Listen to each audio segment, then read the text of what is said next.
Hi, I'm Dr. Angela Scott, and I'm a child and adolescent psychologist with Cincinnati Children's Hospital, and I lead behavioral health training for our care teams at Healthline. Today, we're starting the conversation about youth mental health, and specifically, I want to talk about the transition back to school. For many families, this is a time that's filled with new teachers, new schedules, new demands, and parents are becoming logistical masters at trying to manage all of the changes.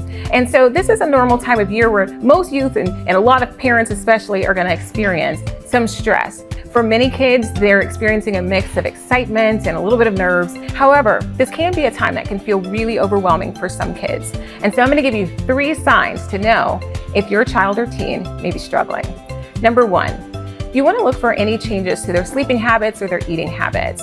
This is something that kind of varies from the norm. You're looking for either increased appetite, decreased appetite, any disruptions to their sleep routine. You want to kind of look for those signs to let you know if there may be something going on. Number 2, you want to look for any changes to their activity level. If they're starting to pull away from their friendships or they're starting to, disengage with some activities that they typically would enjoy engaging with. And number 3, you want to start to look for any changes in their mood or shifts in the way that they typically would present to you.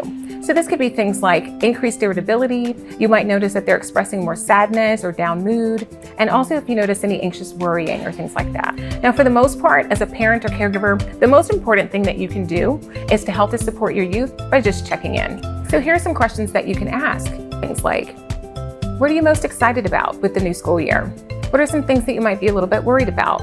How are you feeling about going back to school? By asking these kinds of questions, you can really be there as a source of support, and that can really go a long way.